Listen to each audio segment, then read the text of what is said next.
দুর্গাপুরে বিএনপির প্রার্থী নজরুল ইসলাম মণ্ডলের নির্বাচনী প্রচারণা বিভিন্ন ইউনিয়ন নির্বাচন অফিস উদ্বোধন। মোহাম্মদ জাকির হোসেন, দুর্গাপুর প্রতিনিধি। আসন্ন ত্রয়োদশ জাতীয় সংসদ নির্বাচনকে সামনে রেখে রাজশাহীর দুর্গাপুর উপজেলায় বিএনপি মনোনীত ধানের শীষ প্রতীকের প্রার্থী অধ্যাপক নজরুল ইসলাম মণ্ডল ব্যাপক নির্বাচনী প্রচারণা ও গণসংযোগ চালিয়ে যাচ্ছেন। মঙ্গলবার বিকেলে তিনি দুর্গাপুর উপজেলার দেলুয়াবাড়ি ইউনিয়নের বিভিন্ন এলাকায় সাধারণ ভোটারদের সঙ্গে মত বিনিময় করেন এবং ধানের শীষ প্রতীকে ভোট প্রার্থনা করেন।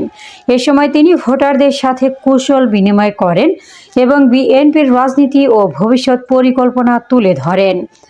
গণসংযোগকালে উপস্থিত ছিলেন উপজেলা বিএনপির আহ্বায়ক কামরুজ্জামান আয়নাল, সদস্য সচিব অধ্যাপক জুবাইদ হোসেন, পৌর বিএনপি সাবেক আহ্বায়ক আজিজ মণ্ডল, সাবেক কমিশনার বজলুর রহমান, উপজেলা বিএনপি সদস্য জার্জিস হোসেন সোহেল, উপজেলা বিএনপির সাবেক সভাপতি গুলাম সাকলায়েন, উপজেলা বিএনপি সদস্য গুলাম মুর্তজা মৃধা, জেলা যুবদলের সদস্য মাহবুব, সাবেক পৌর যুবদলের আহ্বায়ক আরমান, পৌর স্বেচ্ছাসেবক দলের আহ্বায়ক গুলাম মোস্তফা, পৌর যুবদল নেতা আনারুল, সাবেক কমিশনার আল হেলাল, দেলুয়াবাড়ি ইউনিয়ন বিএনপির সভাপতি আব্দুস সাত্তার, সাধারণ সম্পাদক মাসুদ রানা, সাবেক সদস্য সচিব আলেপ উদ্দিন, জেলা ছাত্রদলের সদস্য পারভেজ হাসান, ছাত্র নেতা মনিরুল ইসলাম সহ স্থানীয় বিএনপি ও অঙ্গ সংগঠনের নেতাকর্মীরা।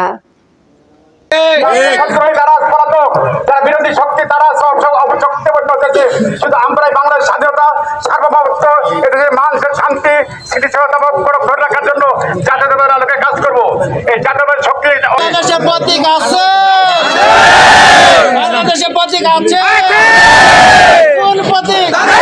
আরো জোরে চর্চা বলো, জোর হলো না, সবাই বলো একসঙ্গে নেচে গিয়ে আরো জোরে দাদা বলে, দাদি বলে, খালা বলে, খালু বলে। বাংলাদেশের প্রতীক আছে, ধানের শীষের নেতা আছে, নেতা নজরুল চাচা, নজরুল ভাই, সেই নেতা আরো জোরে চর্চা বলো।